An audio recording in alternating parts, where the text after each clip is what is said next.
Hello बच्चों, welcome to ether. हम लोग आगे लेक्चर 16 पर हम लोग फ्रिक्शन पढ़ रहे थे, चैप्टर 9। लेक्चर 15 तक हम लोगों ने बच्चों फ्रिक्शन में जितनी थ्योरी हो सकती है सब कुछ पढ़ डाला है। इससे ज़्यादा बच्चों थ्योरी की ज़रूरत है नहीं। आज के इस लेक्चर से बच्चों हम लोग न्यूमेरिकल सॉल्व करने वाले हैं। कुछ न्यूमेरिकल हम लोगों ने टॉपिक के जब हम लोग समझ रहे थे उस टाइम भी लगाए थे। अगर आपने पिछले लेक्चर्स नहीं देखे बच्चों तो देख ज़रूर लेना, ठीक है, क्योंकि न्यूमेरिकल स्टार्ट होंगे। अब आप बीच में कॉन्सेप्ट ही आपको नहीं पता होगा तो सॉल्व कैसे करोगे, तो पहले थ्योरी जरूर समझ लेना जाके।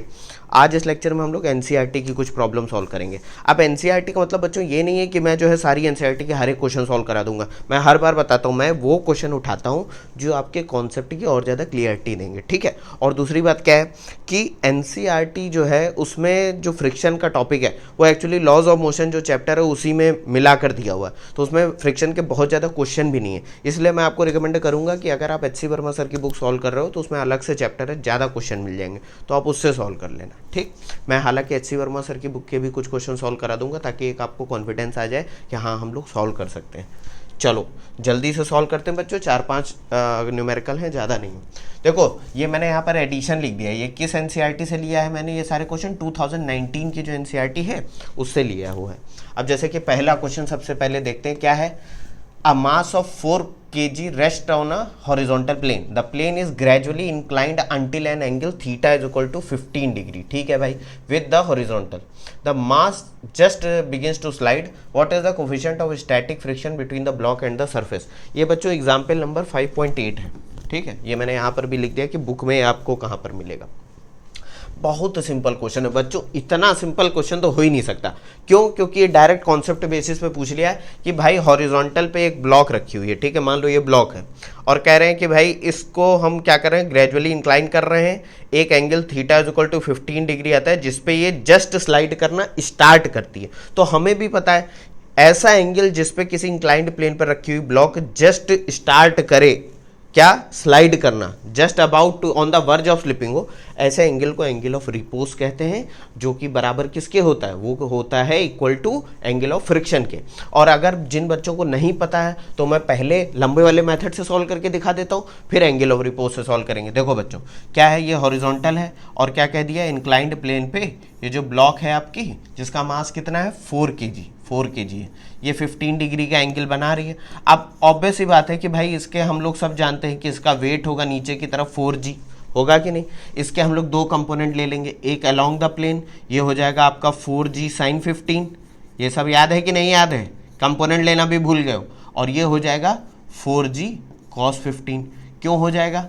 परपेंडिकुलर टू द प्लेन, क्योंकि ये एंगल होता है हमारा 15 डिग्री, जो यहाँ है वही यहाँ होगा, इतना आपको पता है। अच्छा, इस ब्लॉक पे और कौन कौन सी फोर्सेस लगेंगे? अगर हम सिर्फ इसका एफबीडी बनाएंगे तो इसके ऊपर एक नॉर्मल रिएक्शन आएगी जो कि परपेंडिकुलर टू द प्लेन होगी, भाई सरफेस से एक नॉर्मल रिएक्शन आएगी। अब एक चीज़ बच्चों ध्यान रखो, ये जो आपका मास है ये जस्ट नीचे खिसकने वाला है, तो इस पर जो फ्रिक्शन होगा वो अपोजिट डायरेक्शन में जाएगा यहाँ पर F। और ये कितना फ्रिक्शन होगा बच्चों? ये लिमिटिंग फ्रिक्शन होगा, क्योंकि the block is on the verge of slipping, ये स्लिप होने वाली है, तो यहाँ पर जो फ्रिक्शन होगा वो होगा लिमिटिंग फ्रिक्शन। इतना जानते हो कि नहीं? कह दो कि सर जानते हैं। अब बच्चों ध्यान से समझना, अगर मैं इसको एक्स एक्सिस ले लूँ अलोंग द स्लाइडिंग और ये perpendicular to the plane Y axis ले लूँ, तो यहाँ पर पहले तो सबसे पहले क्या क्या दे रखा है, देखो बच्चों म्यू की वैल्यू हमें क्या करनी है, निकालनी है। एंगल दे रखा है 15 डिग्री, मास दे रखा है 4 kg, दे रखा है कि नहीं?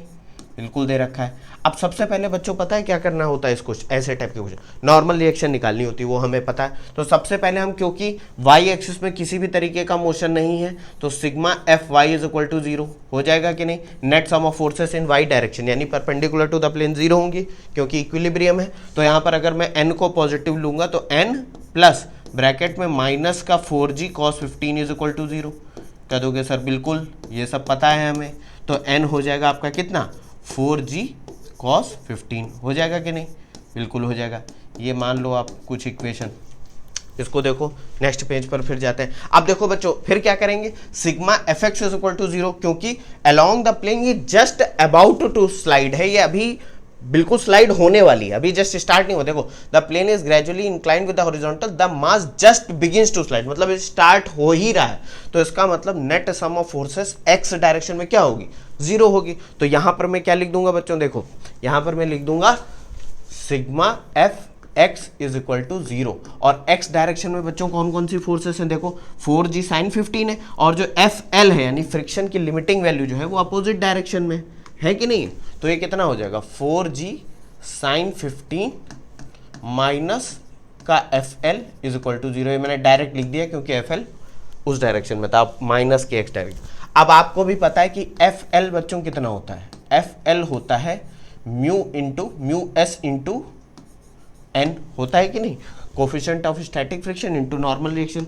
यहाँ पर हमें म्यू एस पूछा गया, कोफिशिएंट ऑफ स्टैटिक फ्रिक्शन। अब बच्चों ये वैल्यू आप इसमें रख दो, तो ये कितना हो जाएगा 4g साइन 15 माइनस का, या ये माइनस का FL उधर ले जाओ तो ये हो जाएगा म्यू एस इंटू एन, और एन आप निकाल चुके हो, एन कितना है 4g कॉस 15।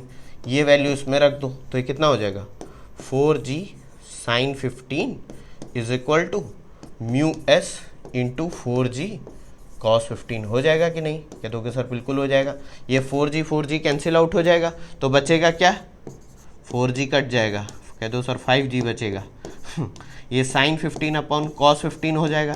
तो अब यहाँ पर कितना हो गया, म्यू एस हो गया आपका, साइन अपॉन कॉस कितना होता है 10, तो ये हो जाएगा tan 15। और बच्चों tan 15 की वैल्यू देखो, ऐसे टाइप के न्यूमेरिकल आएंगे तो उसमें ऐसे दे रखी होती वैल्यू, tan 15 की वैल्यू इतनी है, ये मुझे तो पता है, ये 0.27 आपका आंसर आ जाएगा। ठीक है, कह दोगे सर इतना लंबा तो इसका आंसर होना नहीं चाहिए, हमें तो एंगल ऑफ रिपोज का कॉन्सेप्ट पता है। अरे बच्चा, अगर मान लो कोई पहली बार देख रहा है वीडियो तो कैसे सॉल्व करेगा, तो कह दो सर सॉल्व क्यों करना, उसको तो पता ही नहीं कुछ, तो पुराने लेक्चर देख लेगा जाके, तो ऐसे सॉल्व कर सकते हो। ठीक है, ये है आपका एक मेथड। दूसरा क्या है, कह दो सर हम तो समझदार हैं, हमने फ्रिक्शन पूरा पढ़ रखा है, तब तो डायरेक्ट आंसर आ जाएगा, क्योंकि हमें पता है कि ये जो एंगल थीटा है, एंगल ऑफ रिपोज कितना होगा, वो होगा थीटा, जो कि है 15 डिग्री। और हमें भी पता है कि एंगल ऑफ रिपोज कितना होता है, एंगल ऑफ फ्रिक्शन के बराबर, एंगल ऑफ फ्रिक्शन।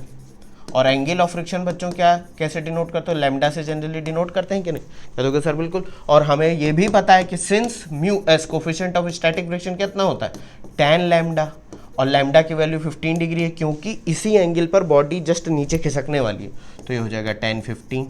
तो आंसर आपका यहाँ से डायरेक्ट आ जाएगा। अगर आपने कॉन्सेप्ट पढ़ रहे होते तो आपको ये सब नहीं करना पड़ता, इतना सब कुछ, आप direct mu is equal to tan 15 करके आंसर निकाल लें। ठीक है बच्चों, इसको देखो आप। अच्छा बच्चों, एक चीज़ और है, जब मैं कोई क्वेश्चन यहाँ पर लिखता हूँ तो मेरे सॉल्व करने का इंतजार मत करा करो, पहले खुद सॉल्व करा करो और फिर सोल्यूशन देखा करो, तो उससे एक कॉन्फिडेंस भी आएगा कि हाँ भाई हमने सही सॉल्व कर लिया। मेन पर्पस बच्चों न्यूमेरिकल या प्रॉब्लम सॉल्व करने का, अच्छा बताओ क्या होता है, यही तो होता है कि आपको एक कॉन्फिडेंस आ जाए कि हाँ हम सारी टाइप की प्रॉब्लम सॉल्व कर लेंगे, बस यही है।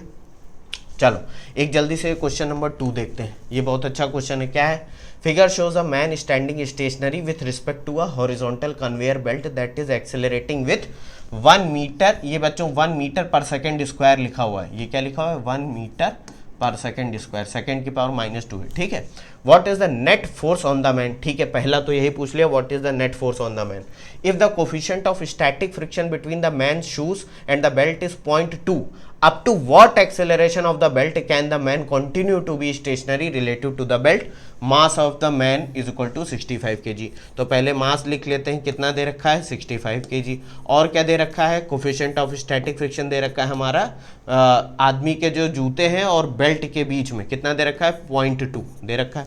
अब ऐसे क्वेश्चन में बच्चों एक चीज़ ध्यान से समझो, ये जो बंदा है ये इस बेल्ट पे खड़ा हुआ है, और ये बेल्ट क्या है, ये पुलिस के ऊपर ऐसे आगे जा रही है, फिर यहाँ से जाके पीछे ऐसे ऐसे गुजारी, तो ये बंदा आगे की तरफ बढ़ेगा कि नहीं। अब बच्चों एक चीज़ ध्यान से समझो, न्यूटन लॉ क्या कहती है कि इस बंदे का एक्सेलरेशन तभी होगा जब इस पर कोई नेट फोर्स लग रही हो, ना तो इसको कोई बंदे को बाहर से धक्का दे रहा, और वो फोर्स होनी कैसी चाहिए, वो एक्सटर्नल फोर्स होनी चाहिए। तो अगर मैं इस बंदे का फ्री बॉडी डायग्राम बनाऊं तो यहाँ पर देखो बच्चों कौन सी फोर्स यहाँ पर लगेगी, देखो एक तो इसका वेट लगेगा नीचे की तरफ mg, और एक इस बेल्ट की वजह से इसके ऊपर एक नॉर्मल रिएक्शन आएगा n। कह दोगे सर ये तो सारी y डायरेक्शन में फोर्स हो गई, एक्सेलरेशन तो इसका x डायरेक्शन में हो रहा है, बात समझ रहे हो कि नहीं, बेल्ट के साथ साथ। तो बच्चों वही तो मेरा पॉइंट है, इसका एक्सेलरेशन कौन सी फोर्स करा रही है, इसका एक्सेलरेशन सिर्फ फ्रिक्शन करा रहा है, जो कि इसके जूते और इस बेल्ट के बीच में है। बात समझ गए। तो फ्रिक्शन का डायरेक्शन एक्सेलरेशन इस डायरेक्शन में, तो फ्रिक्शन किस डायरेक्शन में होगा, इस डायरेक्शन। अब बच्चों देखो गलती तुम लोग क्या करते हो, कॉन्सेप्ट अगर नहीं समझ में आया होगा तो तुम कह दोगे सर मोशन के अपोजिट डायरेक्शन में फ्रिक्शन लगता है। अरे गधों, मोशन के अपोजिट डायरेक्शन नहीं, रिलेटिव मोशन। अब ये बंदा जो है वो बेल्ट अगर जा रही है आगे, तो ये इसका मोशन रिलेटिव टू बेल्ट क्या होगा, ये वहीं पर, अब बिकॉज ऑफ खुद के इनर्शिया की वजह से ये वहीं पर रह जाना चाहेगा, बेल्ट आगे बढ़ना चाहेगी, तो इसका मोशन रिलेटिव टू बेल्ट क्या होगा, पीछे की तरफ, तो इस पर फ्रिक्शन कहाँ होगा, आगे की तरफ। ऐसे भी समझ सकते हो, या डायरेक्ट आप न्यूटन सेकंड लॉ से समझ सकते हो कि भैया एक्सेलरेशन इस डायरेक्शन में हो रहा है, इसलिए इस बंदे पे जो फोर्स लग रही है, जो कि इस केस में सिर्फ फ्रिक्शन है, वो आगे की तरफ लगेगी। ठीक है, तो पहला क्या कह रहा है, what is the net force on the man. तो देखो बच्चों, नेट फोर्स कितनी होगी, नेट फोर्स होगी इसके ऊपर is equal to friction force. अब कुछ बच्चे इतने काबिल हैं कि वो direct mu S into N निकाल के चले आएंगे। मैंने बताया था एक बार नहीं बहुत बार बताया कि फ्रिक्शन की ये जो वैल्यू है म्यू एस इंटू एन, ये मैक्सिमम वैल्यू है, कोई ज़रूरी नहीं कि यही हो, वो प्रॉब्लम के अकॉर्डिंग हो सकती है 0 टू म्यू एस एन के बीच में। बात समझ में आ रही। यहां पर क्या कह रहा है, the man is moving with acceleration, जो कन्वेयर है वो किस एक्सेलरेशन से मूव कर रहा है, 1 मीटर पर सेकेंड स्क्वायर। तो अगर आदमी इसके ऊपर खड़ा है और ये आगे बढ़ रहा है, तो इसके ऊपर भी जो एक्सेलरेशन है वो कितना है, 1 मीटर पर सेकेंड स्क्वायर। तो यहाँ पर जो नेट फोर्स है वो हमें पता कितनी होती है, मास इंटू एक्सेलरेशन। बंदे का मास कितना है 65 इंटू एक्सेलरेशन कितना हो गया 1, तो ये आ जाएगा बच्चों 65 न्यूटन का फोर्स इस बंदे के ऊपर लग रहा है। कह दो कि सर ये तो डायरेक्ट आंसर आ गया, इसमें क्या था, मास इंटू एक्सेलरेशन। बच्चों यही तो ऐसे क्वेश्चन आपका कॉन्सेप्ट चेक करते हैं। बहुत बच्चे पता है क्या करके आ जाएंगे, म्यू एस इंटू एन निकाल के चले जाएंगे। फिर मैंने बताया mu S into N maximum value, अभी जो इसके ऊपर फ्रिक्शन लग रहा है वो इतना होना चाहिए कि वो उसका acceleration 1 metre per second square कर सके। बात समझे। इसको देखो, फिर नेक्स्ट पार्ट पे चलते हैं। कितना आसान क्वेश्चन है ये, अगर कॉन्सेप्ट आता हो तो बस मल्टीप्लाई करना है। ठीक है, अब देखो कह रहा है कि भाई अगर जो आदमी के शूज हैं और बेल्ट के बीच में कोफिशिएंट ऑफ स्टैटिक फ्रिक्शन कितना है, अगर वो 0.2 है, तो इस बेल्ट का मैक्सिमम एक्सेलरेशन कितना हो सकता है इस बंदे के बिना गिरे, यानी कि इसका कोई रिलेटिव मोशन ना हो जाए। ऐसा ना हो कि बेल्ट आगे बढ़ जाए और ये स्लिप हो जाए इसके ऊपर, ये गिर जाए ऐसे। भाई ज़्यादा एक्सेलरेट करके और आपका फ्रिक्शन इतना सफिशिएंट नहीं है कि वो उसको इसके ऊपर चिपका के रख पाए, तो क्या होगा, स्लिप हो जाएगा, इसके और इसके बीच में रिलेटिव मोशन हो जाएगा। बात समझ में आ रही है। तो यहाँ पर देखो दूसरा पार्ट क्या कह रहा है, कोफिशिएंट ऑफ फ्रिक्शन अगर 0.2 है, up to what acceleration of the belt can the man continue to be stationary relative to the belt. तो सबसे पहले बच्चों एक बात बताओ, मैक्सिमम एक्सेलरेशन तो तभी होगा ना बेल्ट का, जब इस पे लगने वाली फोर्स, इस बंदे पे लगने वाली फोर्स मैक्सिमम होगी, और बंदे पे सिर्फ एक ही फोर्स लग रही है एक्सेलरेशन की डायरेक्शन में, वो है हमारा फ्रिक्शन। और हमें भी पता है कि फ्रिक्शन की मैक्सिमम वैल्यू कितनी हो सकती है, म्यू एस इंटू एन। तो यहां से एन की वैल्यू देखो, ये तो इक्विलिब्रियम है, एन की वैल्यू क्या हो जाएगी, एम जी के बराबर हो जाएगी कि नहीं। तो यहां पर मैं नेक्स्ट पेज पर सॉल्व कर रहा हूं, since N is equal to M G, M कितना है 65, जी को 10 ले लेते हैं, तो ये आ जाएगा 650 न्यूटन आ जाएगा बच्चों की नहीं। ठीक है, 650 न्यूटन आ जाएगा। कह दोगे सर बिल्कुल आ जाएगा। अब बच्चों ध्यान से समझो, कोफिशिएंट ऑफ फ्रिक्शन दे रखा है, लिमिटिंग फ्रिक्शन की वैल्यू कितनी होगी, म्यू एस इंटू एन, और म्यू एस कितना दे रखा है 0.2, एन की वैल्यू हो गई आपकी 650, तो ये कितना आ जाएगा, ये आ जाएगा आपका 130 न्यूटन आ जाएगा कि नहीं, कि भैया इसके ऊपर मैक्सिमम जो फोर्स लग रही है फ्रिक्शन की वो है 130। अब कह दोगे सर ये तो पता चल गया, हमें तो एक्सेलरेशन बताना है, किसका, बेल्ट का मैक्सिमम एक्सेलरेशन, बेल्ट का मैक्सिमम एक्सेलरेशन। तो बच्चों बिल्कुल सिंपल सी बात है, जब फोर्स मैक्सिमम लग रही है, ये क्या है मैक्सिमम फोर्स, तो फोर्स इज इक्वल टू क्या होता है, मास इंटू एक्सेलरेशन, वो हो जाएगा ए मैक्स। ये कितनी आ गई 130, मास है आपका 65, ठीक है, इंटू ए मैक्स। तो मैक्सिमम एक्सेलरेशन बच्चों कितना आ जाएगा, ये आ जाएगा 2 मीटर पर सेकेंड स्क्वायर। बात समझे, ये आपका आंसर है। कितना आसान क्वेश्चन था अगर आपको ये कॉन्सेप्ट पता होता। सिंपल सा कॉन्सेप्ट वही है कि आपको हर जगह F is equal to mu into N नहीं ले लेना है। पहले प्रॉब्लम को समझो कि क्या ये बंदा लिमिटिंग वैल्यू तक पहुंच भी रहा है। मान लो बेल्ट इतनी तेज चल ही नहीं रही, इतना तेज उसका एक्सेलरेशन है ही नहीं कि इसके पैर ये जो शूज़ हैं और ये बेल्ट के बीच में फ्रिक्शन पूरा लिमिटिंग वैल्यू तक पहुंचे, तो वो वाला पहला केस था, तो नेट फोर्स हमने निकाल दी मास इनटू एक्सेलरेशन से। दूसरे केस में कह रहे हैं कि बेल्ट का कितना एक्सेलरेशन हो जाए कि ये बंदा इस पर गिर मत पड़े, मतलब रिलेटिव मोशन ना हो जाए। तो हमें पता है कि इस बंदे का एक्सेलरेशन और बेल्ट का एक्सेलरेशन बराबर होना चाहिए, और इस बंदे पे मैक्सिमम फोर्स कितनी लगेगी, मैक्सिमम फोर्स होगी mu S into N. Mu S की वैल्यू 0.2 है, एन की वैल्यू हमने निकाल ली, नॉर्मल रिएक्शन 650 130 न्यूटन आ गया, और force is equal to mass into acceleration से हमने मैक्सिमम एक्सेलरेशन निकाल लिया। देखा, अच्छा था क्वेश्चन, कह दोगे सर अच्छा तो था, इतना कुछ कठिन नहीं था, लेकिन ये चलो अब ये भी क्वेश्चन बहुत अच्छा है। कह दो सर सब अच्छे ही अच्छे क्वेश्चन है, तभी तो बच्चों में 4 ही 5 क्वेश्चन सेलेक्ट करता हूँ जो आपके कॉन्सेप्ट में और ज़्यादा क्लैरिटी लाएं। ठीक है, क्या है भैया, देखो ये फिगर दे रखा है, एनसीईआरटी का ही क्वेश्चन है। 2 blocks A and B of masses 5 kg and 10 kg in contact with each other, ठीक है, rest on a table against a rigid wall, जैसे कि ये एक दीवार के सहारे यहाँ पर रखी हुई, ठीक है। The coefficient of friction between the bodies and the table is 0.15, मतलब ये जो A और ये सरफेस, B और ये सरफेस, इसके बीच में कोफिशिएंट ऑफ फ्रिक्शन यानी कि म्यू की वैल्यू दे रखी है 0.15। अब यहाँ देखो इस क्वेश्चन में ऐसा कुछ नहीं बताया है कि स्टैटिक फ्रिक्शन है या काइनेटिक, तो जहाँ पर भी वैल्यू लेनी हो म्यू की 0.15 वैल्यू ले लेंगे, ठीक है। A force of 200 newton is applied horizontally to A, ये दिख भी रही है हमको, ठीक है भाई। What are, मतलब पहला पार्ट क्या है, the reaction of the partition. अब बच्चों देखो पार्टीशन यानी कि ये दीवार की बात कर रहा है, ठीक है, इस दीवार का क्या रिएक्शन होगा। दूसरा क्या कह रहा है, the action reaction forces between A and B, ठीक है, A और B के बीच में जो सरफेस है यहाँ पर कितना रिएक्शन होगा। What happens when the wall is removed? Does the answer to B, यानी ये जो B वाले पार्ट में जो क्वेश्चन कहा गया है, does the answer to B change what when the bodies are in motion, ठीक है, ignore the difference between mu s and mu k, ये देखो अपने आप ही कह दिया क्वेश्चन। अब बच्चों सबसे पहला काम ऐसे क्वेश्चंस में पता है क्या करना है, A और इस सरफेस के बीच में हमें फ्रिक्शन पता कर लेना है, B और इस ग्राउंड के बीच में हमें फ्रिक्शन पता कर लेना है। तो म्यू की वैल्यू दे रखी है। अच्छा बताओ बच्चों A पर क्या लगेगा, A पर एक नॉर्मल रिएक्शन आएगी NA, और B पर भी मान लेते हैं नॉर्मल रिएक्शन होगी NB। A पर का वेट नीचे की तरफ होगा mg, MA इंटू जी बोल देते हैं, और यहाँ पर क्या होगा MB इंटू जी, हो जाएगा कि नहीं, कह दोगे सर बिल्कुल हो जाएगा। यहाँ पर MA की वैल्यू कितनी दे रखी है 5 kg, ठीक है, MB की वैल्यू कितनी दे रखी है 10 kg दे रखी है, बिल्कुल दे रखी है, और म्यू की वैल्यू कितनी दे रखी है, म्यू की वैल्यू 0.15 दे रखी है। अब बच्चा देखो ये जो A और B है इसका ग्राउंड में जो कांटेक्ट हो रहा है यहाँ पर, अब एक चीज़ यहाँ पर ध्यान से समझते हैं, ये अगर मैं सिर्फ A को दिखाऊँ यहाँ पर, तो A पर जो फोर्स लग रही है 200 न्यूटन वो इस डायरेक्शन में जा रही है, ये इस डायरेक्शन में जाना चाहती है, तो इस पर जो फ्रिक्शन होगा वो इस डायरेक्शन में होगा, इसको मैं मान लेता हूँ FA है, ठीक।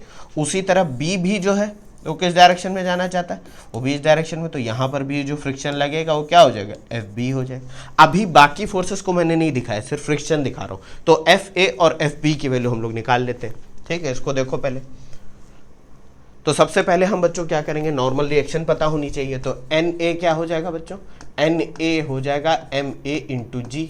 MA कितना है 5 इंटू जी की वैल्यू 10 ले लो, तो ये आ जाएगा 50 न्यूटन, आ जाएगा कि नहीं। उसी तरह NB कितना आ जाएगा, ये हो जाएगा MB इंटू जी। MB कितना दे रखा है, MB दे रखा है आपका 10 kg, तो ये कितना हो जाएगा 10 इंटू जी की वैल्यू 10, ये हो जाएगा 100 न्यूटन, ठीक है भाई। अब FA क्या होगा, FA की मतलब मैक्सिमम वैल्यू यहाँ पर बच्चों हम लोग निकाल रहे हैं, क्यों निकाल रहे हैं इसका कारण है, ये जो 200 न्यूटन है आप जरा मन में मल्टीप्लाई करके देखना है सब, ये मास इंटू जी ये तो सब आप डायरेक्ट कर लोगे, 5 इंटू 10 50 हो गया। अब 50 को 0.15 से मल्टीप्लाई करोगे तो ये जो फ्रिक्शन आएगा उसकी वैल्यू 200 से तो कई ज़्यादा कम होगी, इसका मतलब इस पर जो फ्रिक्शन की वैल्यू है वो मैक्सिमम है। बात समझो, अगर ये अप्लाइड फोर्स फ्रिक्शन की वैल्यू से कम होती तो फ्रिक्शन की वैल्यू कितनी होती, अप्लाइड फोर्स के बराबर। मान लो यहाँ पर ये 2 न्यूटन या 3 न्यूटन का फोर्स होता तो ये कितनी होती, ये होती अप्लाइड फोर्स के बराबर। बी को अभी भूल जाओ, बी से मतलब नहीं। उसी तरह बी में भी हम ऐसे ही चेक कर लें, अगर ये देखो कितना आ रहा है, ये 100 न्यूटन है इंटू 0.15 सम कितना आ जाएगा, ये 15 न्यूटन आ जाएगा, तो 200 से तो कई ज़्यादा कम है। तो यहाँ पर भी जो फ्रिक्शन की वैल्यू होगी वो लिमिटिंग वैल्यू होगी, इसीलिए हम लोग यहाँ पर लिमिटिंग वैल्यू निकाल रहे हैं। तो एफ ए हो जाएगा आपका म्यू इंटू एन ए। म्यू कितना है बच्चों 0.15 इंटू एन ए है आपका 50, तो ये कितना आ जाएगा 7.5 न्यूटन आ जाएगा कि नहीं।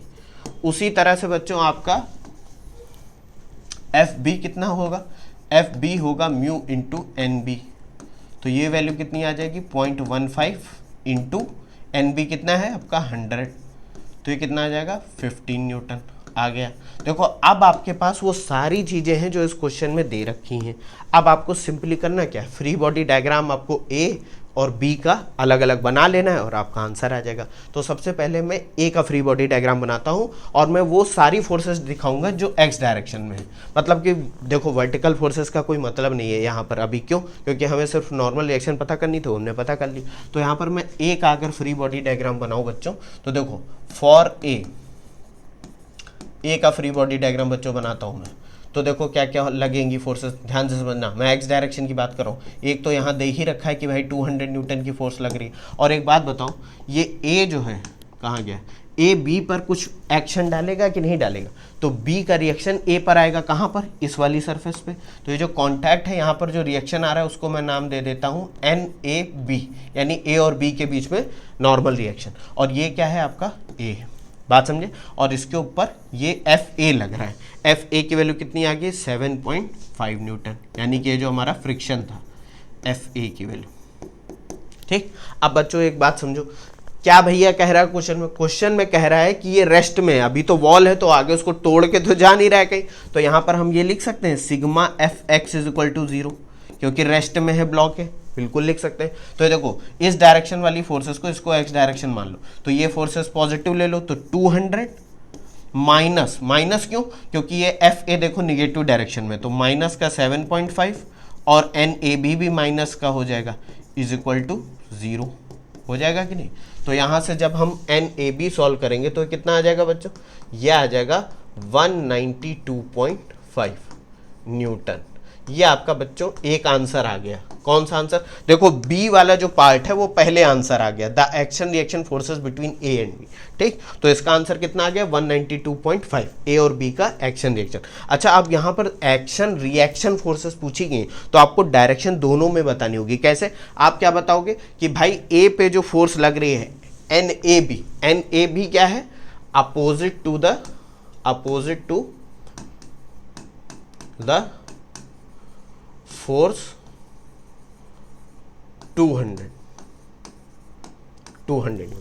न्यूटन का फोर्स इधर लग रहा है, तो एन ए बी किधर लग रहा है, इस डायरेक्शन में। और जब यही बी पर पूछा जाएगा तो देखो बी के ऊपर इसका रिएक्शन कैसे आएगा, एक्शन का रिएक्शन क्या होगा, ये उल्टा हो जाएगा, N B A, force acting on B by A, या force exerted on B by A, तो ये क्या हो जाएगा अलोंग द, तो वैल्यू उतनी ही होगी, बस क्या हो जाएगा डायरेक्शन इसका राइट डायरेक्शन में हो जाएगा। ये हो गया 192.5 न्यूटन, और इसकी भी डायरेक्शन क्या होगी, in the direction of 200 newton.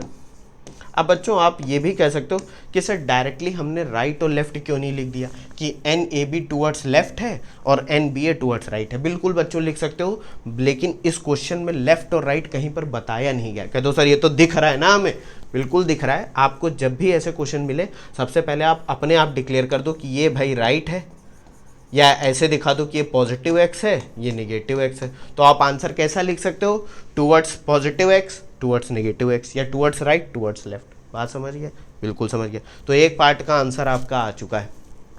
अब क्या बचा है, अब पार्टीशन के द्वारा जो फोर्स कही जा रही है, पहला पार्ट क्या है, the reaction of the partition. अब ये जो पार्टीशन है यहाँ पर, यानी कि ये जो वॉल है, इस पर भी तो बच्चों एक फोर्स लगेगी, वो कैसे आएगी वो हम देखते हैं। अभी इसको देख लो एक बार, देख लिया।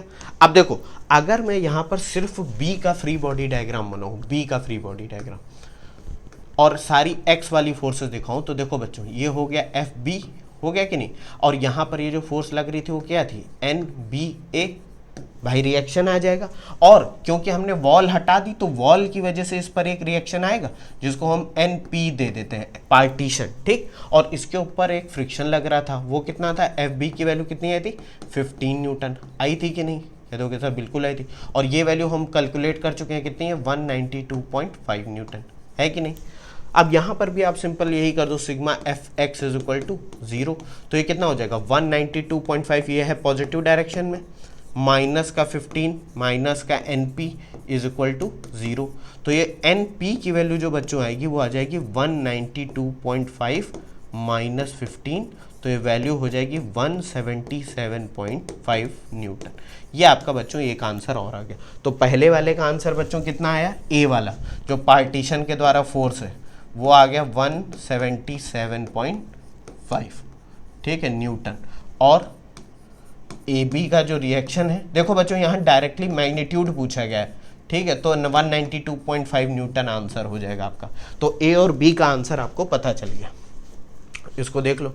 अच्छा एक चीज और है, force exerted on B by the wall NP है, जो कि टुवर्ड्स लेफ्ट है, लेकिन आपसे क्या पूछा जा रहा है, आपसे पूछ रहा है पहले पढ़ो the reaction of the partition, तो ये आंसर ठीक है कि रिएक्शन ऑफ पार्टीशन क्या होगा, वो इस डायरेक्शन में, लेकिन फोर्स ऑन द पार्टीशन क्या होगा, इसका उल्टा हो जाएगा। NP इस डायरेक्शन में, तो वॉल का अगर आप फ्री बॉडी डायग्राम बनाओगे, ये है आपकी वॉल, इस पर जो NP आएगा वो इस डायरेक्शन में होगा, एक्शन का रिएक्शन, बात समझ गया। ये सब बताने की तो जरूरत बार बार है नहीं, लेकिन अब क्वेश्चन में थोड़ी चीजें एक चेंज कर दी गई। क्या, what happens when the wall is removed, अब अगर मैं इस दीवार को हटा दूं तब क्या होगा। ऑब्वियस सी बात है कि अगर आप दीवार को हटा दोगे तो FA और FB का जो कंबाइंड वैल्यू है वो कितनी है, FA है 7 और ये कितना है 15 है। ये देखो ये कितना आ रहा है, FA आपका आ रहा है 7.5 और ये FB आ रहा है आपका 15, तो ये टोटल वैल्यू 22.5 है, यानी कि 200 न्यूटन का अपोज करने वाली फोर्स सिर्फ 22.5 है। जैसे ही वॉल हटाओगे ये A और B दोनों एक साथ आगे एक्सेलरेट हो जाएंगे कि नहीं, इसको देखो फिर मैं सॉल्व कराता हूँ आगे, ठीक है। तो बच्चों अब देखो इसका नेक्स्ट पार्ट क्या है कि जब हमने भैया इसको हटा दिया, पार्टीशन को हटा ही दिया, तो अब बच्चों आपको ऑब्वियस सी बात है कि जब आपने हटा दिया तो यहाँ पर NP क्या हो जाएगा, 0 हो जाएगा कि नहीं, पार्टीशन के द्वारा कोई फोर्स ही नहीं आएगी। अब कौन कौन सी फोर्स है X के डायरेक्शन में, ये हो गया 200 न्यूटन, ठीक है, और एक ये हो गई FA जिसकी वैल्यू कितनी है 7.5 न्यूटन, और एक है आपका FB जिसकी वैल्यू कितनी है आपकी 15 न्यूटन, है कि नहीं है, कह दोगे सर बिल्कुल। अब ये दोनों क्या करेंगे, ये सब फोर्सेस मिला के इसको इस डायरेक्शन में एक्सेलरेट कर देंगे। तो सबसे पहला काम बच्चों पता है क्या है, इसका एक्सेलरेशन निकाल लो। और आपको भी पता है ए की वैल्यू क्या होगी, net pushing oblique pulling force upon total mass, यही तो होता है। याद करो हम लोगों ने कब से पढ़ते आ रहे हैं, force is equal to mass into acceleration. Net force in the direction of acceleration क्या होगी बच्चों, 200 न्यूटन सेकंड लॉ हमने लगा दिया, F is equal to m, 200 minus का 7.5 माइनस का 15 अपॉन टोटल मास कितना हो जाएगा, ये है 5, ये है 10, 15। तो ये बच्चों जब सॉल्व करोगे तो ये वैल्यू आ जाएगी something 11.83 metre per second square, ठीक है, इसको देख लो, ठीक है। कह दोगे सर ये तो ठीक है, लेकिन पूछा गया है कि A और B के बीच में जो आंसर हमने निकाला था, the action reaction forces between A and B, क्या वो चेंज होगा। तो उसके लिए हमें पहले पता करना पड़ेगा एक्सेलरेशन, तभी A और B के बीच की वैल्यू पता चलेगी, NAB की वैल्यू। कैसे, देखो A की वैल्यू पता चल गई यहाँ पर। अब हम क्या करेंगे, B को ले लेते हैं। कह दो सर A और B में किसी को भी ले सकते हैं, मैं B को ले लेता हूँ क्योंकि यहाँ पर फोर्सेस कम लग रही हैं, कैलकुलेशन कम हो जाएगी। तो देखो बच्चों ये है हमारा B, ठीक, इस पर ये जो फोर्स लग रही थी NBA, ये हमें पता करनी है क्योंकि अब ये चेंज हो चुकी है, ठीक है। फोर्स ऑफ फ्रिक्शन यहाँ पर कितनी लग रही थी, 15 न्यूटन लग रही है कि नहीं, बिल्कुल। अब पार्टीशन है नहीं तो यहाँ NP की वैल्यू हो गई 0, A की वैल्यू आप निकाल चुके हो, कितनी निकाल चुके हो, 11.833 या 3 मीटर पर सेकेंड स्क्वायर। अब net force acting on B in X direction क्या हो जाएगा, mass of B into acceleration. भाई दोनों ही A एक्सेलरेशन से आगे बढ़ रहे हैं, तो net force in the direction of x क्या हो जाएगा, एन बी ए माइनस का 15 is equal to mass of B कितना है 10 kg into acceleration. N B A की वैल्यू क्या आ जाएगी, ये वैल्यू रख दो यहाँ पर सबकी, एन बी ए की वैल्यू क्या आ जाएगी 15 प्लस 10 इंटू एक्सेलरेशन कितना है, ये यहाँ पर एक्सेलरेशन की वैल्यू रख देता हूँ 11.83। तो ये वैल्यू कितनी हो जाएगी बच्चों, ये हो जाएगी 118.3। तो ये आ जाएगा 133.3 ना न्यूटन। ये आपका बच्चों आंसर आ गया। ठीक, अब एन बी ए क्या होगा towards right, N A B क्या हो जाएगा टूवर्ड्स लेफ्ट, जैसे पहले करा था। तो देखो आंसर टू द फर्स्ट जो क्वेश्चन था, जो बी वाला पार्ट था, वो चेंज है, क्योंकि पहले वाले में देखो हमारा एन ए बी की वैल्यू कितनी आ रही थी 192.5।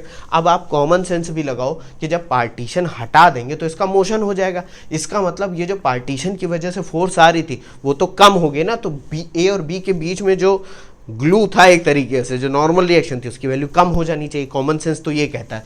तो फिजिक्स भी यही कह रही है देखो कि भैया पहले 192.5 थी, अब 133.3 न्यूटन आ रही है। देखा, ये क्वेश्चन अच्छा इसलिए भी था क्योंकि यहाँ पर आपको दोनों सिनारियो समझ में आए। ठीक है, चलो ये क्वेश्चन भी आपका लग गया। देखो बच्चों क्या है कि क्वेश्चन आपसे सारे सॉल्व हो जाएंगे अगर आपको कॉन्सेप्ट आता है, तो ज़्यादा इधर उधर भटकने की ज़रूरत नहीं है। आपने देखा होगा आजकल क्या चल रहा है कि हम लोग कहते हैं कि सर हम XYZ कोचिंग में पढ़ रहे थे, वहाँ पर हमने चेंज करके इस कोचिंग में एडमिशन ले लिया, लास्ट ईयर मैं उस कोचिंग में पढ़ रहा था, अब इस कोचिंग में पढ़ रहा हूँ। ऐसा क्यों कर रहे हो, ये समझो। जितने कॉन्सेप्ट फिजिक्स के हैं पिछले 10 दशक या कह दूं कि बहुत सालों से वही सिलेबस हमारा चलता आ रहा है, 50 सालों 100 सालों से। कुछ बढ़ता है कुछ घटता है। न्यूटन लॉ 3 थे, वो 3 ही पढ़ाए जा रहे हैं। एक बार किसी टीचर ने पढ़ा दिया, वो कहीं पर है, यूट्यूब पर भी मिल जाएगा, अलग अलग प्लेटफॉर्म में मिल जाएगा, तो आपको दूसरे टीचर की ज़रूरत बार बार क्यों पड़ती है, और वो भी पैसा दे के क्यों पढ़ रही है, क्योंकि आपको दिमाग अपना लगाना नहीं चाहते हो, आपको बिल्कुल स्पून फीडिंग चाहिए। थोड़ा सा दिमाग लगाओ। आप समझो, जैसे मान लो आप कोई XYZ चैप्टर पढ़ रहे हो, जैसे मैं कहता हूँ आप फ्रिक्शन ही पढ़ रहे हो। अब आपको पता है कि भाई सिलेबस में ये टॉपिक है, आप यूट्यूब पे सर्च करो फ्रिक्शन का ये चैप्टर पूरा कहाँ पढ़ा है, आपने वो पूरा वीडियो देख लिया। आप जैसे भी जिसका भी पसंद है, यहाँ समझ में नहीं आ रहा है कहीं और समझ लो। अब वो आपने समझ लिया है एक बार, उसके बाद आप क्या कर सकते हो, अगर आपको लग रहा है कि ये टॉपिक इस टीचर ने नहीं कवर करा, तो वो स्पेसिफिक टॉपिक डालो, वो वीडियो आ जाएंगे, वो देख लो, हजारों वीडियो मिल जाएंगे। सारा सिलेबस कंप्लीट हो गया, किसी एक बुक के न्यूमेरिकल सॉल्व कर लिया। अब फिर आता है सर डाउट किससे पूछेंगे। अरे बच्चों सारे सोल्यूशन आजकल टेलीग्राम पर और हर जगह पड़े हुए हैं, कोई टेंशन की बात नहीं। जो डाउट आपका नहीं क्लियर होगा, वो जब खोजोगे ना तो कॉन्सेप्ट और ज़्यादा क्लियर हो जाएंगे। और फिर ये होता है सर हर साल नए नए पेपर आते हैं, तो नए नए क्वेश्चन भी तो ऐड हो जाता है, तो गधों उसके लिए प्रीवियस ईयर क्वेश्चन की बुक भी तो आती है, वो खरीद लो, सॉल्व कर लो। देखो ये सब इतना ज़्यादा बच्चों डर पैदा कर दिया गया है कि आपको लगता है कि अगर मैं कोचिंग नहीं जाऊंगा, किसी पर्टिकुलर जगह पढ़ने नहीं जाऊंगा, तो मेरा कुछ होगा नहीं। ऐसा नहीं है बच्चों, पढ़ाया हर जगह जा रहा है, फ्री में मिल रहा है भाई, पैसा देने की ज़रूरत ही नहीं। और आपको टेंशन भी नहीं लेनी कि फलानी जगह रहेंगे जाके तो खाएंगे क्या पिएंगे क्या, मस्त अपने घर में बैठ के पढ़ो, सारी तैयारी करनी तैयारी करो, या फिजिक्स के मजे लेने तो फिजिक्स के मजे लो। चलो बहुत ज्ञान की बातें होगी। क्वेश्चन नंबर 4 सॉल्व करते हैं। क्या है क्वेश्चन, ये बहुत अच्छा क्वेश्चन है। क्या तो सर हर क्वेश्चन में यही बता रहे हो अच्छा क्वेश्चन है, अच्छा है। A block of mass 15 kg is placed on a long trolley. ठीक है, the coefficient of static friction between the block and the trolley is 0.18। ठीक है भाई, the trolley accelerates from rest with 0.5 metre per second square.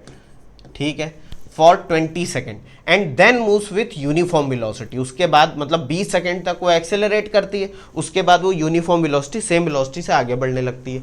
Discuss the motion of the block as viewed by, पहला है a stationary observer on the ground, दूसरा क्या है an observer moving with the trolley. तो यहाँ पर बच्चों, यहाँ पर कोई न्यूमेरिकल वैल्यू आपको नहीं पता करनी है, लेकिन आपको मोशन बताना है। क्या क्वेश्चन क्या कह रहा है, बहुत सिंपल सा क्वेश्चन है कि भैया एक ट्रक है मान लो ये, ठीक है, एक ट्रॉली है, उसके पीछे ये ट्रॉली लगी हुई, ठीक है, और यहाँ पर एक ब्लॉक रखी हुई, ठीक, उस ब्लॉक का मास कितना है 15 kg, ठीक है, और ये ट्रॉली एक्सेलरेट हो रही है।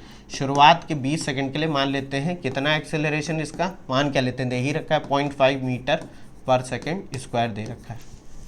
समझ गए। अब कह रहा है कि एक ऑब्जर्वर मान लेते हैं यहाँ पर खड़ा है ग्राउंड पर, ठीक है, और एक ऑब्जर्वर खड़ा है ये आपका इस ट्रॉली के ऊपर, इसको मान लेते हैं ए, इसको मान लेते हैं बी। अब कह रहा है कि इस ब्लॉक का जो मोशन है वो ए और बी को कैसा दिखाई देगा। तो बच्चों कह दो सर दिखाई देगा, उसमें क्या है, ज़्यादा टेंशन क्या लेनी। देखो ऐसे क्वेश्चन को सबसे पहले करने के लिए आप वहाँ से स्टार्ट करो जहाँ सबसे सिंपल लग रहा हो। मुझे सबसे सिंपल कहाँ पे लग रहा है, मैं तो कहूँगा कि पहले ट्रॉली से ही स्टार्ट करो, क्योंकि वहाँ पे ज़्यादा कन्फ्यूज़न होगा। क्यों, इसका भी कारण है। ये जो ए है ये है हमारा इनर्शियल फ्रेम ऑफ रेफरेंस। याद आ रहा है बच्चों कि नहीं, इनर्शियल फ्रेम ऑफ रेफरेंस। क्यों, क्योंकि ये रेस्ट में है, ग्राउंड पे है। जो बी है वो एक एक्सेलरेटिंग ट्रॉली पे खड़ा हुआ है, इसका मतलब बी हमारा क्या है, non inertial frame of reference, non inertial frame of reference. और हमें सबसे पहले तो ये पता लगाना है, क्या भैया ऐसा तो नहीं है, जो कॉमन सेंस क्या कहता है कि ये एक्सेलरेट होगी तो ब्लॉक पीछे चली जाती है, जैसा कि हमने देखा है। ऐसा होता है कि नहीं, कि आप किसी गाड़ी वाड़ी में जैसे कि आप पीछे हो जाते तो ये ब्लॉक पीछे खिसक सकती है, कोई ज़रूरी नहीं कि खिसके। तो अब ये बताओ ये कैसे पता लगाएंगे कि यह 15 केजी की ब्लॉक जो है इस ऑब्जर्वर के रिस्पेक्ट में ये वहीं पे धरी रहेगी जब ट्रक एक्सेलरेट होगी, या ये पीछे चली जाएगी या आगे चली जाएगी, जो भी जैसा भी होगा। तो उसके लिए हमें पता करना पड़ेगा क्या 15 केजी ब्लॉक और इस ट्रॉली के बीच में कोई रिलेटिव मोशन होगा भी कि नहीं, इस वाले सिनारियो में जो ये दे रखा है। तो उसके लिए हमें म्यू की वैल्यू दे रखी है। देखो म्यू की वैल्यू कितनी दे रखी है, म्यू की वैल्यू दे रखी है 0.18 दे रखी है कि नहीं, कह दोगे सर बिल्कुल दे रखी है। अब बच्चों ध्यान से समझना, अगर मैं from non inertial frame of reference, non inertial frame of reference, यहाँ पर बच्चों अगर मैं इसका फ्री बॉडी डायग्राम बनाऊँ, फ्री बॉडी डायग्राम, और मैं कह दूं कि इस पे न्यूटन के लॉ लगाने हैं हमें, तो हमें पता है कि किसी भी non inertial frame of reference पे न्यूटन लॉ तभी लग सकता है जब आप उस पर एक स्यूडो फोर्स लगाओ। स्यूडो फोर्स मतलब m इंटू ए की वैल्यू आप अपोजिट डायरेक्शन में लगा दो एक्सेलरेशन के। तो एक्सेलरेशन किस डायरेक्शन में हो रहा है, देखो फ्रेम ऑफ रेफरेंस का, यानी कि b का एक्सेलरेशन हो रहा है इस डायरेक्शन में, तो इस पर एक स्यूडो फोर्स आ जाएगी अपोजिट डायरेक्शन में, मास इंटू ए आ जाएगी कि नहीं। क्योंकि आप खुद सोचो, अगर इसका मोशन पीछे होता भी है तो आप कहोगे सर एक बात बताओ, बॉडी ट्रक तो आगे की तरफ एक्सेलरेट हो रहा है, अगर मैं इस सूडो उडो को भूल भी जाऊं, मान लो ये सूडो उडो फोर्स सब भूल जाऊं, तो ये जो ब्लॉक है ये आगे कैसे बढ़ पा रही है, फ्रिक्शन की वजह से। ये एक्सेलरेट कैसे कर पा रही है, फ्रिक्शन की वजह से। तो न्यूटन का सेकंड लॉ जो कहता है इन भैया के हिसाब से, वो कहता है कि इस ब्लॉक के ऊपर जो फोर्स लगनी चाहिए फ्रिक्शन की, वो लगनी चाहिए इस डायरेक्शन में। लगनी चाहिए कि नहीं लगनी चाहिए, बिल्कुल। तो ये पीछे कैसे जा रही है, पीछे बच्चों इसलिए जा रही है क्योंकि non inertial frame of reference है, और इसमें जो एक स्यूडो फोर्स लगेगी वो m इंटू ए होगी, जो कि एक्सेलरेशन के अपोजिट डायरेक्शन में होगी। अब बच्चों ध्यान से समझो, ये जो फ्रिक्शन की वैल्यू है इसकी मैक्सिमम वैल्यू कितनी होगी, मैक्सिमम वैल्यू बच्चों होगी म्यू एस इंटू एन, ठीक है। कोफिशिएंट ऑफ स्टैटिक फ्रिक्शन हमें 0.18 दे रखा है, और n की वैल्यू बच्चों हम लोग निकाल लेंगे, इसका वेट नीचे की तरफ होगा, 15 इंटू जी की वैल्यू 10 ले लो, तो ये 150 न्यूटन हो जाएगा कि नहीं, कह दोगे बिल्कुल हो जाएगा। तो n की वैल्यू बच्चों आपको है आगे 150, और ये है आपका 1.18, ये हो गया 150 न्यूटन। तो ये कितना आ जाएगा बच्चों, ये वैल्यू आ जाएगी 150, 18 5 कितना हो जाएगा 90, ये 27 न्यूटन आ जाएगा बच्चों। आ जाएगा कि नहीं, कह दोगे सर बिल्कुल आ जाएगा। मैक्सिमम वैल्यू ऑफ फ्रिक्शन कितनी आ जाएगी 27। अब बच्चों ध्यान से समझना, फ्रिक्शन क्या है, एक तरीके का ग्लू है। अगर ये स्यूडो फोर्स, ये जो m इंटू ए की वैल्यू है, ये इस 27 न्यूटन से ज़्यादा होगी तभी तो ये ब्लॉक आगे जा पाएगी, मतलब अपोजिट डायरेक्शन में जा पाएगी। अगर ये उससे कम है तो ये वहीं की वहीं रहेगी, जा कहीं नहीं पाएगी। तो पहले हम m इंटू ए की वैल्यू पता कर लेते हैं। m इंटू ए बच्चों कितना हो जाएगा, मास है इसका 15।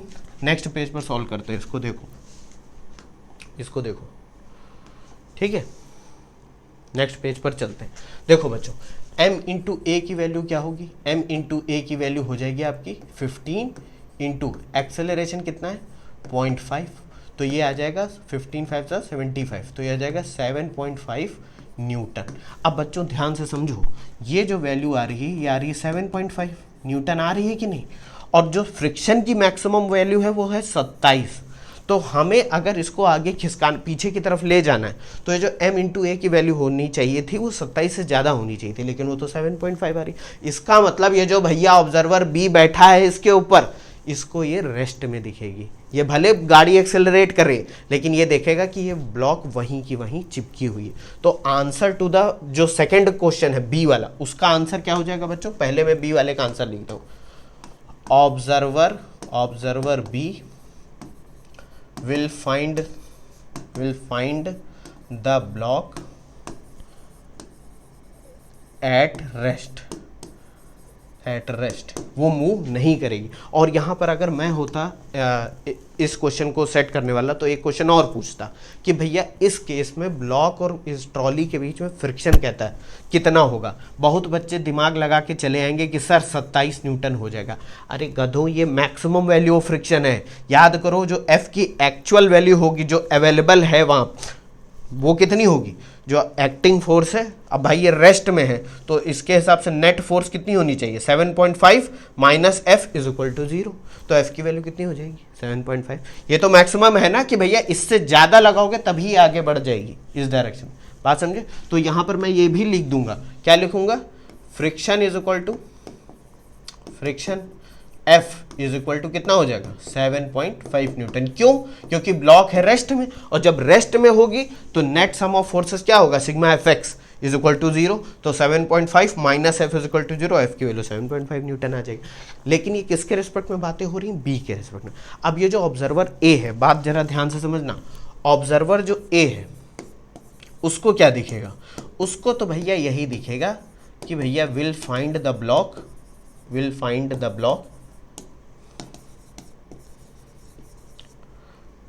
accelerating with 0.5 metre per second square along the trolley.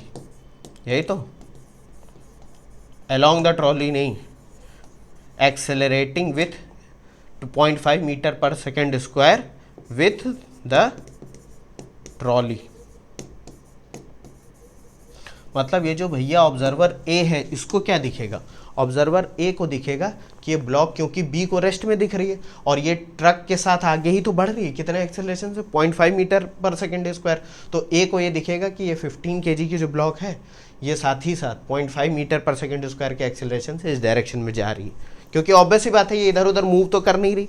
तो ए को भी क्या दिखेगा? ए को दिखेगा कि वो जा रही है इस डायरेक्शन में, और बी को क्या दिखेगा कि वो रेस्ट में है। तो यहाँ पर मैंने वही लिख दिया, observer A will find the block accelerating with 0.5 metre per second square along with the trolley। बात समझ गए? कह दोगे सर बिल्कुल समझ गए, यही आंसर है। कितना अच्छा था ये क्वेश्चन, ठीक है। अच्छा, इसको करने का एक सरल तरीका ये भी है। क्या है तरीका? वो मैं बता देता हूँ, अपने आप करना। कि भाई इस 15 kg पे जो मैक्सिमम फोर्स अगर मैं ग्राउंड से देखूं तो कितनी लग सकती है? 27 न्यूटन की फोर्स लग सकती है friction along the direction of acceleration. तो यहाँ पर 27 न्यूटन का जो फोर्स है 27, वो कितना एक्सेलरेशन प्रोड्यूस कर सकता है इसके ऊपर? कितना कर सकता है वो निकाल लेना। वो माइनस ये वाला एक्सेलरेशन हो जाएगा acceleration of block with respect to the truck, जो कि आ जाएगा नेगेटिव डायरेक्शन। हाँ समझे कि नहीं? वैसे भी आप सॉल्व कर सकते हो, लेकिन ये ज़्यादा बेटर तरीका है क्योंकि इससे आपको सब समझ में आएगा। चलो एक क्वेश्चन ऐसा ही और लगा लेते हैं। क्या है?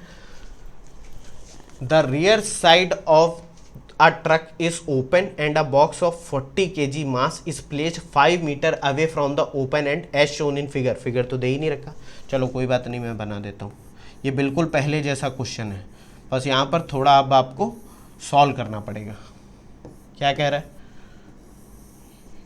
एक ब्लॉक है, ठीक, ये रखी हुई है, ठीक है भाई, कितने केजी की है? 40 kg की है। एक बॉक्स है आपका, ठीक है, और ये ऐसा रखा हुआ है कि पीछे वाले एंड से जो कि खुला हुआ है उससे लगभग 5 मीटर की दूरी पे है, ठीक, 5 मीटर की दूरी पे है। The coefficient of friction between the box and the surface below it is 0.15, यानी कि ये वैल्यू भैया दे रखी है। कितनी दे रखी है? ये 0.15 दे रखी है, ठीक है। On a straight route the truck start from rest and accelerates with 2 metre per second square. तो एक्सेलरेशन ट्रक का दे रखा है, कितना दे रखा है, 2 मीटर पर सेकेंड स्क्वायर। तो ये हो जाएगा आपका 2 मीटर पर सेकेंड स्क्वायर, ठीक। At what distance from the starting point does the box fall off the truck, ignore the size of the box. बहुत अच्छा क्वेश्चन है बच्चों। कह क्या रहा है कि ये ट्रक जब एक्सेलरेट होगा तो ये ब्लॉक पीछे जाएगा, और जब ये ब्लॉक पीछे जाएगा तो एक टाइम आएगा जब वो 5 मीटर चल देगा तो नीचे गिर जाएगा। भाई ऑब्वियस ही बात है कि अगर ये ज़्यादा पीछे चला गया एक्सेलरेशन की वजह से, ये पीछे जाएगा ना, ड्यू टू इनर्शिया पीछे जाएगा। तो जैसे ही पीछे जाएगा हो सकता है कि ये नीचे गिर जाए। तो अगर ये नीचे गिर जाएगा तो ये ट्रक कितनी दूरी आगे चल चुका होगा उस टाइम में जब ये नीचे गिरेगा। तो यहाँ पर बच्चों हमें दोनों ऑब्जर्वर ए और बी दोनों के पॉइंट ऑफ व्यू से मोशन को एनालाइज करना है। ये जो बंदा ऑब्जर्वर ए है जो ग्राउंड पे बैठा हुआ है, ये कौन से मोशन को एनालाइज करेगा, ये एनालाइज करेगा ट्रक के मोशन को। लेकिन ये जो भैया यहाँ बैठे हुए हैं ऑब्जर्वर बी, ये इसके मोशन को देखेंगे, क्योंकि ये पूरी कहानी देख रहे होंगे कि भैया ट्रक हम बैठे हुए हैं और ये बॉक्स जो है पीछे गिर गया है जाके। हालांकि डांट खा जाएंगे अपने मालिक से, लेकिन चलो ऑब्जर्वर बी के पॉइंट ऑफ व्यू से। तो जैसे अभी हमने सॉल्व करा था बच्चों, सबसे पहले क्या करेंगे, 40 kg हम कहाँ से बात कर रहे हैं, फ्रॉम बी, यानी कि non inertial frame of reference. तो ये जो 40 kg की ब्लॉक है बच्चों, इस पर जो वेट लगेगा 40 g नीचे की तरफ होगा और n ऊपर की तरफ होगा, बिल्कुल होगा। और यहाँ पर फ्रिक्शन की वैल्यू क्या होगी, आगे की तरफ होगी कि नहीं होगी। और यहाँ पर क्या होगा, ये x एक स्यूडो फोर्स m इंटू ए आ जाएगी कि नहीं। अब बच्चों देखो m इंटू ए की वैल्यू क्या होगी, m इंटू ए की वैल्यू हो जाएगी, मास है आपका 40 इंटू एक्सेलरेशन है आपका 2, तो ये आ जाएगा 80 न्यूटन। और फ्रिक्शन की मैक्सिमम वैल्यू कितनी है, फ्रिक्शन की मैक्सिमम वैल्यू Fs, ये कितनी हो जाएगी, म्यू इंटू एन। एन की वैल्यू बच्चों यहाँ से कितनी हो जाएगी, 40 g के बराबर, यानी कि हम कह लेंगे 400 न्यूटन। हो जाएगी कि नहीं, कह दोगे सर बिल्कुल हो जाएगी। 400 न्यूटन ऐसे 40 इंटू 10 400 न्यूटन। तो ये कितना आ जाएगा बच्चों, म्यू की वैल्यू है 0.15 इंटू 400, तो ये बच्चों कितना आ जाएगा, 60 न्यूटन आ जाएगा। अब देखो आपको क्या दिख रहा है कि भैया ये जो एम ए की वैल्यू है फ्रिक्शन की मैक्सिमम वैल्यू से ज़्यादा है। इसका मतलब ये जो स्यूडो फोर्स है ये इसको पीछे की तरफ धक्का दे देगी, ज़्यादा है कि नहीं, ग्लू की स्ट्रेंथ से ज़्यादा हो गई फोर्स। तो अगर मैं इसका आप दोबारा फ्री बॉडी डायग्राम बनाऊँ वैल्यूज़ के साथ तो कैसा बनेगा, देखो बच्चों यहाँ पर मैं बनाता हूँ, ये हो जाएगा, वो सारी फोर्सेस दिखा रहा हूँ मैं जो किस डायरेक्शन में लग रही, ये आपकी कितनी आ गई 80 न्यूटन एम ए की वैल्यू, ठीक है। और ये कितनी आ गई 60 न्यूटन, जो कि आपकी एफ एस है, ठीक। यहाँ पर मैंने फ्रिक्शन की मैक्सिमम वैल्यू निकाल ली है, और इस केस में फ्रिक्शन की वैल्यू आएगी भी कितनी, अगर आप दिमाग लगाओ, क्योंकि अब मोशन हो रहा है तो इसका मतलब फ्रिक्शन अपनी मैक्सिमम वैल्यू पे पहुँच चुका है, जो कि म्यू इंटू एन है। पहले वाले केस की तरह नहीं कि मोशन है नहीं, रेस्ट में है, ठीक है। तो जितनी फोर्स लग रही है उतना ही उस हिसाब से फ्रिक्शन होगा, मैक्सिमम वैल्यू पे अभी पहुंचा नहीं। यहाँ पर मैक्सिमम वैल्यू पे पहुंच चुका है क्योंकि एम ए की वैल्यू फ्रिक्शन को तोड़ के इसको आगे बढ़ा चुकी है, ठीक है। और यहाँ स्टैटिक और काइनेटिक फ्रिक्शन की बात नहीं कर रहा है, अगर वो बात करता तो एफ की कौन सी वैल्यू यहाँ पर लेते, देखो पहले हम इससे चेक करते, म्यू एस इंटू एन से हम चेक करते कि क्या मोशन होगा। अगर मोशन होगा एम ए की वैल्यू ज़्यादा आ जाती 60 न्यूटन से, तब फिर फ्रिक्शन की वैल्यू क्या होती, म्यू के इंटू एन, क्योंकि मोशन होने लगता। खैर वो सब छोड़ो, यहाँ दे नहीं रखा, वो जो 2 ब्लॉक और 3 ब्लॉक सिस्टम हम लोगों ने पढ़ा था वहाँ पर मैंने ये सब समझाया था। चलो इतना समझ गया। अब बहुत आसान हो गया बच्चों, ये क्वेश्चन अब बहुत ज़्यादा आसान हो गया। कैसे आसान हो गया कि अब भैया ये हमको पता है कि ये ब्लॉक जो है ये लगभग 5 मीटर की दूरी जब तय करेगी तभी ये पीछे गिरेगी, जाके गिरेगी कि नहीं। तो अगर मैं इसका एक्सेलरेशन निकाल लूँ, इस ब्लॉक का एक्सेलरेशन किस डायरेक्शन में, अपोजिट है। देखो एम ए जो फोर्स है, कह दोगे सर एक्सेलरेशन तो दे रखा है, अरे भैया वो जो एक्सेलरेशन है वो ट्रक का एक्सेलरेशन दे रखा है विथ रिस्पेक्ट टू ग्राउंड, या कह दे with respect to observer A, बात समझ रहे हो। लेकिन इस ब्लॉक का acceleration with respect to B तो आया नहीं, वो कैसे निकालेंगे, वो कैसे निकालेंगे, acceleration of block with respect to B कह देते हैं, या विथ रिस्पेक्ट टू बी मत कहो, ट्रक ही कह दो direct, with respect to truck या ट्रॉली। इसको हम मान लेते हैं ए, ब्लॉक को क्या कहते थे स्मॉल बी, इंटू ट्रक को कह देते हैं टी। तो अब बच्चों ध्यान से समझो, हमें क्या इस वाले फ्रेम ऑफ रेफरेंस में ये जो ऑब्जर्वर बी था ये भी तो ट्रक के साथ ही आगे आगे बढ़ रहा है। तो अगर मैं इसके पॉइंट ऑफ व्यू से इस पर न्यूटन का सेकेंड लॉ लगा दूं तो यही तो हमारी ए बी टी की वैल्यू होगी। एक्सेलरेशन इसका इस डायरेक्शन में क्या है, A B into T, acceleration of block with respect to T. तो देखो क्या हो जाएगा, net sum of forces is equal to mass into acceleration B T.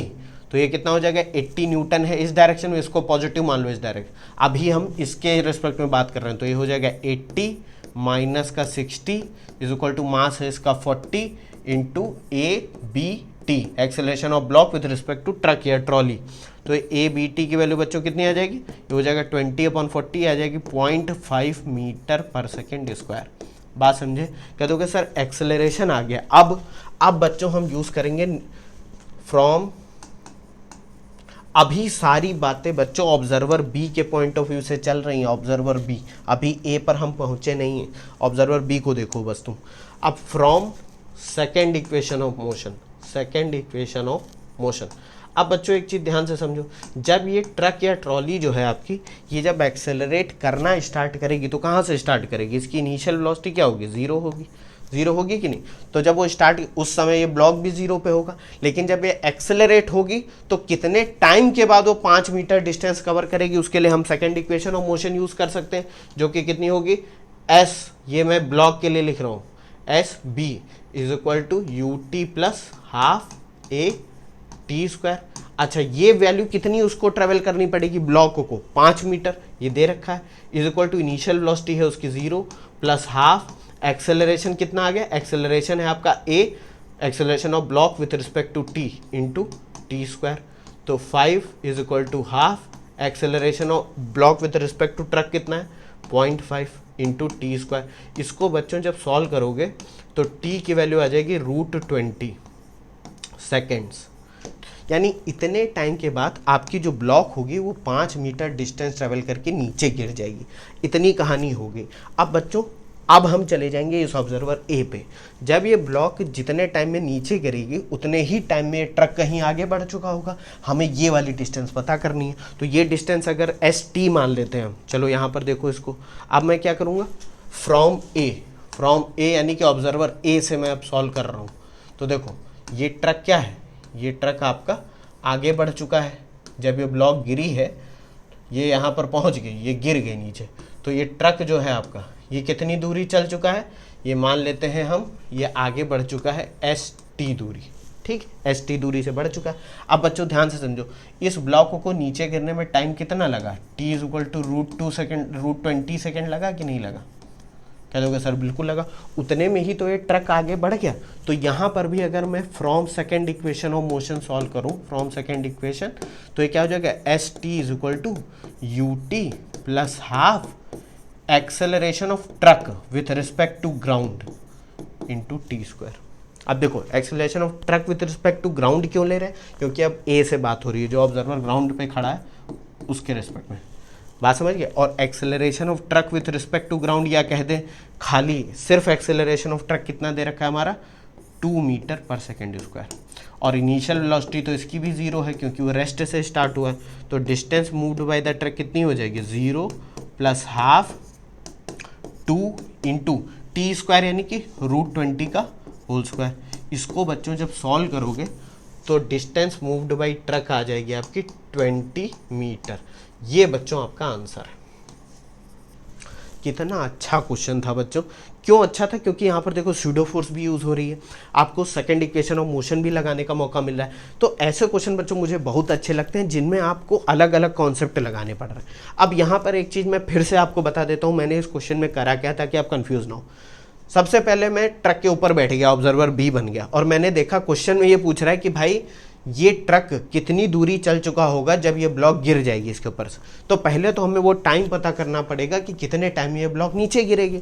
तो हमने क्या करा, इस ब्लॉक के ऊपर लगने वाली जितने फोर्सेस हैं, क्योंकि हमें इस वाले फ्रेम ऑफ रेफरेंस में न्यूटन सेकेंड लॉ लगाना है, तो इस पर कौन कौन से फोर्सेस हैं, इस पर M × A, ये आपका एक हो जाएगा स्यूडो फोर्स, और इस पर एक फ्रिक्शन लगेगा इस डायरेक्शन में, तो ये नेट फोर्स इसके ऊपर कितनी हो जाएगी, ये आ गई हमारी MA की वैल्यू 80 आ गई, और फ्रिक्शन की वैल्यू मैक्सिमम वैल्यू कितनी है 60 न्यूटन। क्यों? क्योंकि अब मोशन हो रहा है।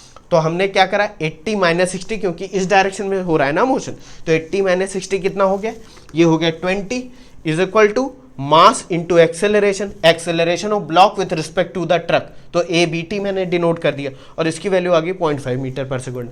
जब एक्सेलरेशन पता चल गया तो मुझे पता है कि इस फ्रेम ऑफ रेफरेंस में ये ब्लॉक 5 मीटर की दूरी तय करेगा। देखो ध्यान से समझना, ये 5 मीटर की दूरी इस फ्रेम ऑफ रेफरेंस में ट्रेवल कर रहा है, बात समझे। तो मैंने इस पर सेकेंड इक्वेशन ऑफ मोशन लगा दी, S of block is equal to UT plus half acceleration of block with respect to truck, with respect to truck ही सब कुछ अब लेना है, यानी observer B into T square, तो ये होगी value 5 is equal to half AT square, T की वैल्यू √20 सेकेंड आ गई।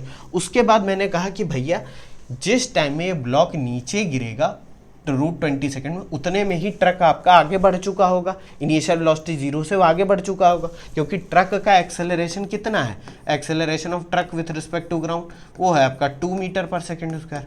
तो अब देखो हमें ST की वैल्यू पता करनी है, एक्सेलरेशन दे रखा है और टाइम दे रखा है, तो फिर सेकेंड इक्वेशन ऑफ मोशन लगा दी, UT plus half A into TG का मतलब है एक्सेलरेशन ऑफ ट्रॉली या truck with respect to ground into T square, सारी वैल्यू पुट कर दी, ST की वैल्यू 20 मीटर आ गई।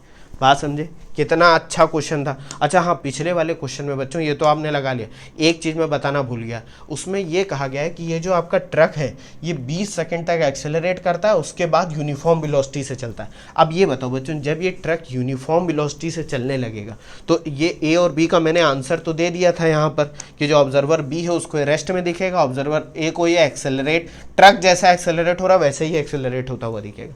जब ये यूनिफॉर्म वेलोसिटी से चलने लगेगा, इसका मतलब 15 kg का जो ब्लॉक है उसके ऊपर नेट फोर्स कितनी हो जाएगी, 0 हो जाएगी, और इस पे लगने वाली जो फोर्स है नेट फोर्स वो क्या है, सिर्फ फ्रिक्शन ही तो है, और तो कोई फोर्स है नहीं, फ्रिक्शन है। और अगर इस ऑब्जर्वर से बात करें तो स्यूडो फोर्स। बात समझ में आ रही कि नहीं? तो यहाँ पर आप कह दोगे कि जब ये यूनिफॉर्म वेलोसिटी से चलने लगेगा तो एक्सेलरेशन हो जाएगा 0, तो स्यूडो फोर्स यहाँ पर 0 होगी, तो फ्रिक्शन की वैल्यू भी 0 होगी, और ये आपको रेस्ट में जैसा है ये दिखेगा वैसे ही, क्योंकि अब इसमें किसी भी तरीके का मोशन नहीं होगा, रेस्ट में ही दिखेगा, बस इसके ऊपर जो फोर्स लग रही है वो क्या होगी, 0 होगी। बात समझ में आ रही कि नहीं? यहाँ पर फ्रिक्शन की वैल्यू क्या हो जाएगी, 0 हो जाएगी। कैसे 0 हो जाएगी, फिर दिमाग लगाना, एक्सेलरेशन 0 हो जाएगा, स्यूडो फोर्स भी कोई नहीं रहेगी, तो फ्रिक्शन की वैल्यू क्या, जब कोई फोर्स ही नहीं है तो फ्रिक्शन की वैल्यू भी 0 होगी। बात समझ के, फ्रिक्शन फोर्स की वैल्यू 0 होगी, और जो ग्राउंड में है उसको तो यूनिफॉर्म वेलोसिटी से जाता हुआ दिखेगा ही आगे।